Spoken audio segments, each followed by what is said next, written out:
নমস্কার, দেখছেন কলকাতা টিভি। জেলা সারাদিন নিয়ে রয়েছে আমি তস্মিনা। জেলা সারাদিনের শুরুতেই যে খবরে নজর রাখবো, আরজিকর কাণ্ডে অপপ্রচার চলছে, এমনটাই মন্তব্য মুখ্যমন্ত্রী মমতা বন্দ্যোপাধ্যায়ের। আরজিকর কাণ্ডে অপপ্রচার চলছে, মন্তব্য মুখ্যমন্ত্রী মমতা বন্দ্যোপাধ্যায়ের। টাকা অফারের অভিযোগ নিয়ে সোচ্চার মুখ্যমন্ত্রী। পরিবারকে কোনো টাকা দেওয়ার কথা বলা হয়নি, এমনটাই দাবি করেছেন মুখ্যমন্ত্রী মমতা বন্দ্যোপাধ্যায়। ডাক্তারদের কথা মেনে ক্ষতিপূরণের কথা বলেছিলাম, এমনটাই মন্তব্য করেছেন মুখ্যমন্ত্রী। যে ডাক্তারদের কথা মেনে ক্ষতিপূরণের কথা বলেছিলাম নির্যাতিতার পরিবারকে কোনো টাকা দেওয়ার কথা বলা হয়নি, এমনটাই মন্তব্য মুখ্যমন্ত্রীর। আরজিকর কাণ্ডে অপপ্রচার করা হচ্ছে, মন্তব্য মুখ্যমন্ত্রীর। টাকা অফারের অভিযোগ নিয়ে সোচ্চার হয়েছেন মুখ্যমন্ত্রী। পরিবারকে কোনো টাকা দেওয়ার কথা বলা হয়নি, এমনটাই মন্তব্য মুখ্যমন্ত্রীর। ডাক্তারদের কথা মেনে ক্ষতিপূরণের কথা বলেছিলাম, মন্তব্য মুখ্যমন্ত্রীর। ঠিক কি বলেছেন মুখ্যমন্ত্রী মমতা বন্দ্যোপাধ্যায়, শোনাবো আপনাদের। আর অনেকে বলে বেড়াচ্ছে না আমি টাকার কথা বলেছি, আমি মোটেই বলিনি। আমাকে প্রমাণ দেখা, কোথাও আমি টাকার কথা বলেছি, মেনশন করেছি। মিথ্যে কথা, কুৎসা, অপপ্রচার, চক্রান্ত। সেদিনের ভিডিওগ্রাফ প্রত্যেকে আমি নিচে নামার পরে প্রেস করেছিলেন, প্রেস কনফারেন্সে প্রেসের সাংবাদিকরা ছিলেন, আমার সাথে সিপি ছিল, এবং আমার পরে আবার তার বাবা মাকেও আপনারা জিজ্ঞেস করেছিলেন, সে রেকর্ডও আমাদের কাছে আছে। আমি কি বলেছিলাম তার আগে আপনাদের মনে রাখতে হবে, আমি যেদিন যাই তার আগের দিন রেসিডেন্সিয়াল ডক্টর ফোরাম একটা অফিসিয়াল স্টেটমেন্ট করেছিল। তার 3 নম্বর পয়েন্টে লেখা ছিল adequate compensation to the victims family.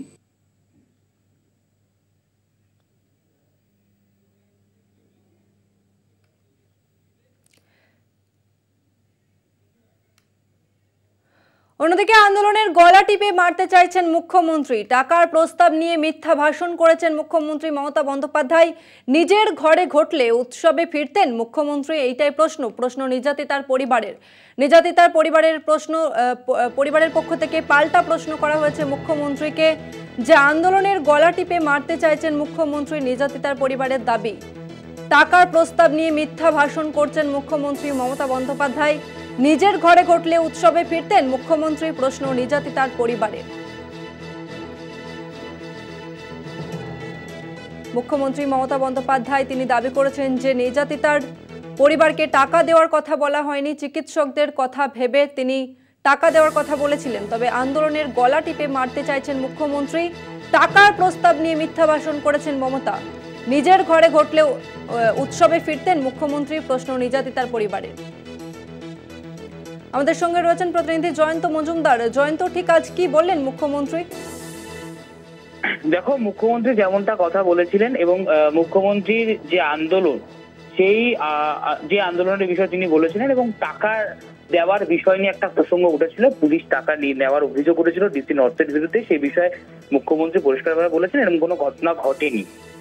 তো সেই বিষয়ে কিন্তু নির্যাতিতার পরিবার পরিষ্কারভাবে বলেছেন মুখ্যমন্ত্রী আন্দোলনের গলা টিপে মারতে চাইছেন। তার একটাই কারণ মুখ্যমন্ত্রী আজকে যখন বলেছিলেন যে সবাইকে উৎসব মুখরিত হয়ে উঠতে, সামনে দুর্গা উৎসব আসছে, বাঙালির শ্রেষ্ঠ শারদ উৎসব, সেখানে মেতে উঠতে, সেই জায়গায় কোথাও আপত্তি রয়েছে নির্যাতিতা চিকিৎসকের পরিবারে। তারা বলেছেন মুখ্যমন্ত্রী আন্দোলনকে গলা টিপে মারতে চাইছে। শুধু তাই নয়, যদি মুখ্যমন্ত্রীর ঘরে এরকম ধরনের ঘটনা ঘটতো তাহলে কি মুখ্যমন্ত্রী উৎসব মুখরিত বাংলা হয়ে উঠুক এটা কি চাইতেন? এমনটাই কিন্তু বলছেন নির্যাতিতার পরিবারের তরফ থেকে বলা হচ্ছে। এবং যে টাকার অফারের কথা বারবারই শুরু থেকে বলা হচ্ছে, যে 9 তারিখ অর্থাৎ যেই সময় নির্যাতিতা চিকিৎসক নিথর দেহ কিন্তু তার বাড়িতে নিয়ে আসা হয়েছিল, ঠিক সেই সময় পাশের ঘরে ডিসি নর্থ মোটা টাকার বান্ডিল নিয়ে এসে কিন্তু টাকা দিয়ে পরিবারকে চুপ করার চেষ্টা করতে চেয়েছিলেন, এমনটাই বলছেন নির্যাতিতা চিকিৎসকের পরিবারের লোকজন। এবং যে মুখ্যমন্ত্রী মিথ্যা কথা বলার চেষ্টা করছে এবং আন্দোলনের গলা টিপে মারতে চাইছে, এমনটাই কিন্তু মনে করা হচ্ছে নির্যাতিতা চিকিৎসকের পরিবারের তরফ থেকে। ধন্যবাদ তোমাকে জয়ন্ত। আমরা কথা বললাম প্রতিনিধি জয়ন্ত মজুমদারের সঙ্গে। মুখ্যমন্ত্রীর এই মন্তব্যের প্রেক্ষিতে নির্যাতিতার পরিবার তারা কি বলছেন শুনুন। একদম মিথ্যে কথা বলেছেন উনি। টাকার অফার তো দেওয়াই হয়েছিল, কিন্তু সেটা তো মুখ্যমন্ত্রী মিথ্যে কথা বলছেন। উনি তো বলছেন পরিবার টাকা চেয়েছিল, কখনো চাইনি। বরং উনি বলেছিলেন আপনার মেয়ে তো একটা পাবে, ওটা দিয়ে মেয়ের স্মৃতির জন্য কিছু বানিয়ে রাখবেন। আমি বলেছিলাম দিদি তখনই নেব যখন আমার মেয়ে বিচার পাবে এবং দোষীদের সাজা হবে, তখন আমি নিজে গিয়ে আপনার দপ্তর থেকে নিয়ে আসবো। এটাই উনি বলেছেন যে কোনো টাকার অফার করা হয়নি? না, টাকার অফার তো অবশ্যই করা হয়েছে। একদম মুখ্যমন্ত্রী বলেছেন এক মাস হয়ে গেছে এবার উৎসবে ফিরুন আর আন্দোলন সব দেশের মানুষ যদি ভাবে যে উৎসবে ফিরবে ফিরবে, কিন্তু দেশের মানুষ তো আমার মেয়েটাকে নিজের পরিবারের মেয়ে ভাবছে। তারা যদি পারে ফিরতে, আমার কিছুই বলার নেই। তবে আমার ঘরেও দুর্গাপুজো হতো, আমার মেয়ে নিজে করতো, সেটা তো আমার বাড়িতে তো কোনোদিন আর দুর্গাপুজোর আলো জ্বলবে না। আমার ঘরের প্রদীপ নিভে গেছে, আমি কি করে মানুষকে বলবো উৎসবে ফিরতে বলুন? এক মাস হয়ে গেছে। যদি মুখ্যমন্ত্রীর ফ্যামিলিতে এরকম ঘটনা ঘটতো, উনি কি পারতেন এটা বলতে? নিশ্চয়ই পারতেন না। আমার মেয়েটাকে যেমন গলা টিপে ওখানে মারা হয়েছে, সব প্রমাণ লোপাট করা হয়েছে, ওটা এখন মানে আন্দোলনের গলা টিপে মারতে চেয়েছেন, আর কি বলবো। মুখ্যমন্ত্রী স্বয়ং দিদি বলো, যে মিথ্যা কথা বলছে আমাদের দিদি, আন্দোলনের গলা টিপে মারতে উনি চেয়েছেন, যাতে আন্দোলনটা থেমে গেলে উনি ওনার নিজের জায়গায় ভালোভাবে ফিরতে পারবেন। পুলিশ প্রশাসন, হসপিটাল প্রশাসন।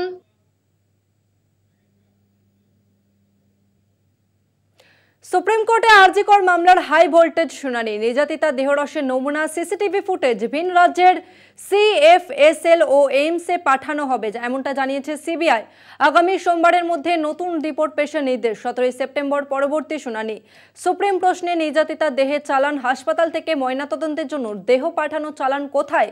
চালান ছাড়া ময়নাতদন্ত হলো কিভাবে? চালান না পাওয়া গেলে রাজ্যকে জবাব দিতে হবে, মন্তব্য শীর্ষ আদালতের। কেন 14 ঘন্টা পরে এফআইআর হলো, উত্তর চান প্রধান বিচারপতি। অন্যদিকে জুনিয়র ডাক্তারদের কর্মবিরতি শেষ করার ডেডলাইন সুপ্রিম কোর্টের। মঙ্গলবার বিকেল 5টার মধ্যে কাজে ফেরার নির্দেশ। ফিরলে কড়া পদক্ষেপ নয়, তারপরেও যদি কাজে না ফেরে তাহলে কড়া পদক্ষেপ নিতে পারে রাজ্য, মন্তব্য শীর্ষ আদালতের। কর্মবিরতি চলাকালীন 23 জনের মৃত্যু, এমনটাই দাবি রাজ্যের।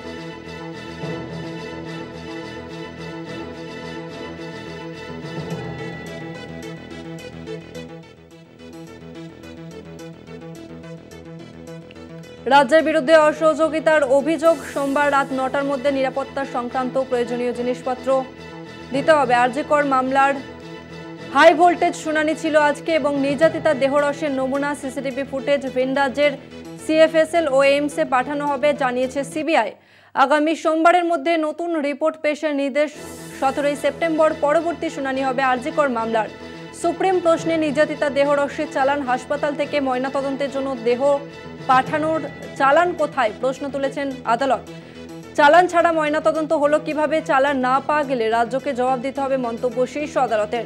কেন 14 ঘন্টা পরে এফআইআর হলো, উত্তর চান প্রধান বিচারপতি। অন্যদিকে জুনিয়র ডাক্তারদের কর্মবিরতি শেষ করার ডেডলাইন সুপ্রিম কোর্টে। মঙ্গলবার বিকেল 5টার মধ্যে কাজে ফেরার নির্দেশ। ফিরলে কড়া পদক্ষেপ নয়, তারপরেও কাজে না ফিরলে কড়া পদক্ষেপ নিতে পারে রাজ্য, মন্তব্য শীর্ষ আদালতের।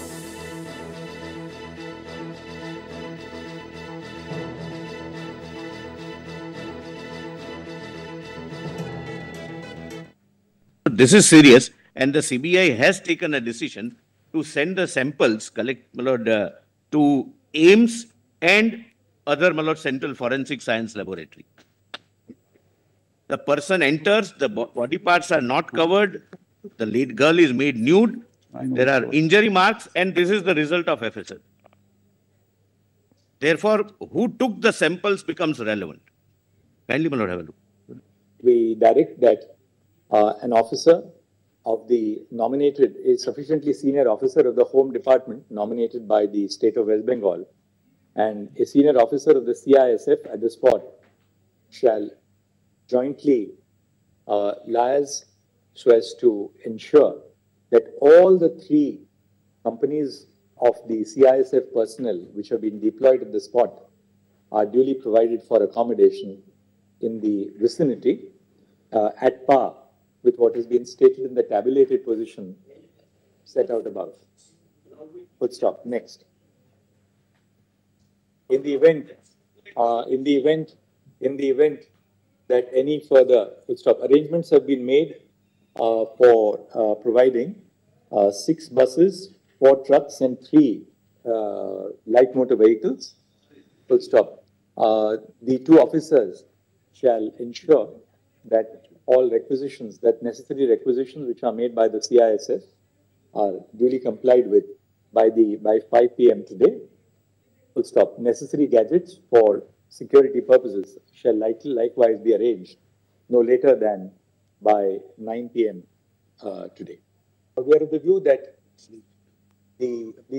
before that, we say the state of West Bengal must take necessary steps to create a degree of confidence, to create confidence in the minds of the doctors that their concerns in regard to security and safety are being duly attended to. Full stop.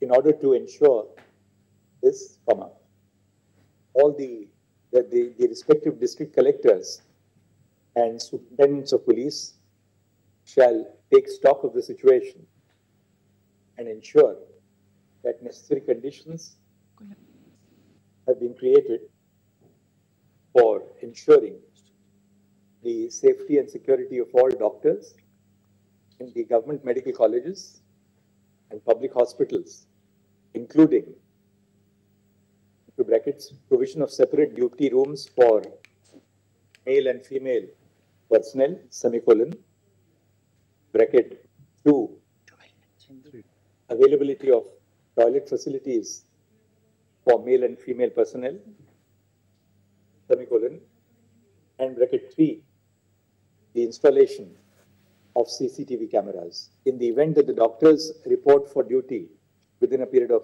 on or before 5 p.m. tomorrow, no adverse action, no adverse disciplinary action shall be adopted by the state of West Bengal. However, if there is a continued abstention from work despite the above facilities which have been directed to be put into place, there may be a likelihood of adverse action being adopted in the future, which may best be obviated by the return to work. Full stop. The resident doctors must be aware of, cannot be oblivious to the needs of the general community whom they are intended to serve, and should reciprocate by returning back to work within this period.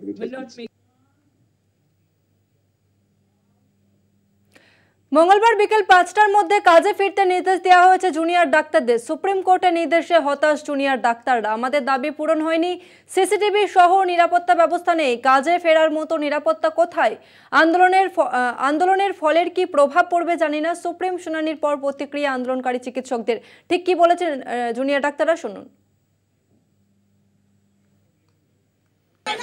আমরা প্রচন্ড হতাশ supreme কোর্টের থেকে। আমাদের আমরা আরেকটু কিছু আশা করেছিলাম। আমাদের যে কটা দাবি ছিল তার ভেতরে কোনোটাই তো পূরণ হলো না। ওনারা বলছেন যে সিকিউরিটি মেজার্স নেওয়া হয়েছে, কিন্তু গ্রাউন্ড রিয়ালিটি আমরা জানি যে এখানে নতুন কোনো আমাদের আলাদা রেস্টরুমস প্রোভাইড করা বা সিসিটিভি ইনস্টল হওয়া নতুন ভাবে কোনো কিছু হয়নি। হওয়ার মধ্যে আপাতত কিছু সিআইএসএফ পার্সোনেল আছেন ওনারা, কিন্তু আজকে আমরা যে কাজে ফিরে যাব আমাদের সিকিউরিটিটা কোথায় এটাই তো আমরা বুঝতে পারছি না। আজ একটা অভয়ার ঘটনা ঘটেছে, কালকে যে আমরা কেউ অভয়া 2, 3, 4 হব না, অথবা এই যে প্রোটেস্টে পার্টিসিপেট করেছি এটার আফটার এফেক্ট হিসেবে আমাদের উপর কি আসতে চলেছে আমরা জানি না। আমরা ভয় পাচ্ছি, আমরা হতাশ, আমরা শঙ্কিত আমাদের নিজেদের নিরাপত্তা নিয়ে। আমরা বুঝতে পারছি না এরপরে ঠিক কোন দিকে যাওয়া উচিত, কি করা উচিত। কি আন্দোলন চালিয়ে যাবেন? কেননা যেভাবে আজকে সিজিআই বলেছে, প্রধান বিচারপতি বলেছে, রীতিমতো উনি কিন্তু বলা যেতে পারে একটা হুঁশিয়ারি এক্ষেত্রে যে রাজ্য যে কোনো সময় স্টেপ নিতে পারে, আমরা কিন্তু ঠেকাতে পারবো না, এটা বলে দিয়েছেন। এরপরে আমাদের জিবি মিটিং হবে, জিবি মিটিং এ যা ডিসিশন হবে সেটা আপনারা প্রেস রিলিজের মাধ্যমে জানতে পারবেন। একতরফ বলে গেলেন যে আমাদের সমস্ত কিছু সেফটি প্রোভাইড করা হচ্ছে, সব ইনিশিয়েট করা হচ্ছে, আমরা তো দেখতে পাচ্ছি না। সারা হসপিটালে অনেক সিসিটিভি আমি নিজের ডিপার্টমেন্টে কোথাও বসতে দেখিনি, আর নতুন নতুন রুমস ক্রিয়েট হয়েছে, বলছে কিছুই হয়নি। আমরা অন্তত আরজি করে কিছুই দেখতে পাচ্ছি না। আর শুধু আরজি করে কয়েকটা সিআইএসএফ পোস্ট করে রাখলে তো হবে না, আরো এতগুলো হসপিটালে ভ্যান্ডালিজম হচ্ছে, রাস্তায় ভ্যান্ডালিজম হচ্ছে, এগুলোর এগেইনস্টে উনি কি বলবেন? আর আমরা কাজে কেন ফিরবো আমাদের যদি সেফটি সিকিউরিটি ওনারা প্রোভাইডই না করতে পারেন? আর মোস্ট ইম্পর্টেন্টলি একজন আমাদেরই কোপিজিটি, সে এইভাবে ভয়ঙ্কর ভাবে রেপড এন্ড মার্ডার হয়েছে, আজ অব্দি তারা কাউকে গ্রেফতার করতে পারলো না, কাউকে খুঁজে পেল না যে কে কালপ্রিট। আমরা কি করে জানবো যে আমাদের আশেপাশে সেই কালপ্রিট আছে? আমরা কাজে ফিরতে পারবো না। জেলা সারাদিনে এখন সময় একটা বিরতি, ফিরছে আরো অন্যান্য খবর নিয়ে, সঙ্গে থাকুন। এই মুহূর্তে যে গুরুত্বপূর্ণ খবরে নজর রাখবো, সোশ্যাল মিডিয়ায় নির্যাতিতা ছবি পোস্ট করায় এফআইআর। 2000 এফআইআর রাজ্য সরকারের পক্ষ থেকে, রাজ্য প্রশাসনের পক্ষ থেকে 2000 এফআইআর। সোশ্যাল মিডিয়ায় নির্যাতিতার ছবি পোস্ট করায় এফআইআর। আর.জি. কর কাণ্ডে নির্যাতিতার ছবি সোশ্যাল মিডিয়াতে পোস্ট করার অভিযোগে এফআইআর। মোট 2000 অভিযোগ দায়ের রাজ্য প্রশাসনের। এক্স হ্যান্ডেল ফেসবুক ও ইউটিউবকে চিঠি পুলিশের। এক্স হ্যান্ডেল ফেসবুক ও ইউটিউবকে চিঠি পুলিশের। নির্যাতিতার ছবি মোছার নির্দেশ প্রশাসনের। আর.জি. কর কাণ্ডে নির্যাতিতার ছবি সোশ্যাল মিডিয়াতে পোস্ট করায় এফআইআর। প্রায় 2000 এফআইআর রাজ্য প্রশাসনের।